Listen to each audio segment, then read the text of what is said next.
বন্ধুরা, আজকে আমি আপনাদের সঙ্গে একটা নতুন ধরনের মিল্কশেক শেয়ার করছি। এটা খুবই হেলদি, বাচ্চা থেকে বড় সবার জন্য খুবই পুষ্টি।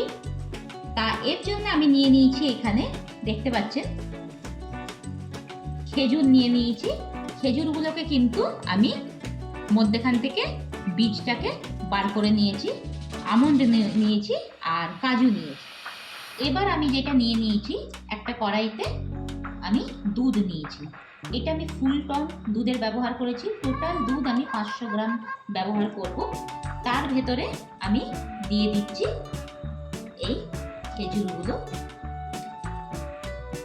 এখন কিন্তু বন্ধুরা পুরো 500 গ্রাম দুধ আমি নিইনি। আমি পুরো ভিডিওটা বানানোর জন্য পুরো মিল্কশেকটা 500 গ্রাম দুধের ব্যবহার করব। এটা ফার্স্টে খেজুর দিয়ে দিলাম, এবার দিয়ে দিচ্ছি আমন্ডগুলো আর দিয়ে দেব কাজু। এরপর চলে যাব আমি পরের স্টেপে। এবার আমি কড়াই চাপিয়ে দিলাম এবং একে আমাকে প্রথমে হাই ফ্লেম করে নিতে হবে, তারপরে আমাকে লো ফ্লেমে এটাকে 5 থেকে 7 মিনিট পুরোভাবে বয়েল করতে হবে। দেখতে পাচ্ছেন বন্ধুরা আমাদের এই ড্রাই ফ্রুটগুলো কেমনভাবে বয়েল হচ্ছে। এবারে এতে আমি আর একটা জিনিস অ্যাড করব।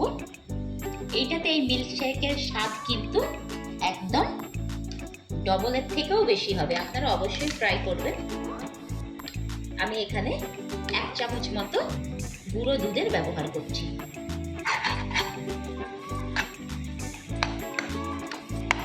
খুবই টেস্টি আর খুবই ইয়াম্মি হবে। এবারে আমি এটা গ্যাস থেকে নামিয়ে নেব এবং ঠান্ডা করব, তারপরে আমি চলে যাব পরের স্টেপে। এবারে আমাদের এই ড্রাই ফ্রুটগুলো পুরো এই ট্র্যাকচারে চলে এসেছে। এগুলো আমি এবার মিক্সিতে দিয়ে দিচ্ছি। এটা আমি স্মুথভাবে গ্রাইন্ড করে নেব। প্রয়োজন মতো একটু অল্প অল্প দুধ দিয়ে গ্রাইন্ডটা করতে হবে। তারপরে আমি আপনাদের দেখাচ্ছি পরের স্টেপে। বন্ধুরা, আমার আজকে রেসিপি বয়েল ড্রাই ফ্রুটের মিল্কশেক রেডি হয়ে গেছে। আমি প্রথমে দিয়ে দিচ্ছি কটা আইস কিউব।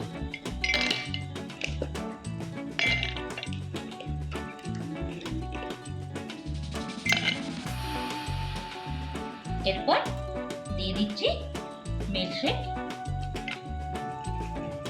দেখেই বুঝতে পারছেন কতটা ইয়াম্মি হয়েছে।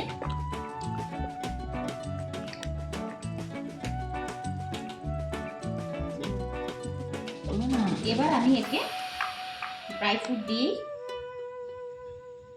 নিচ্ছি।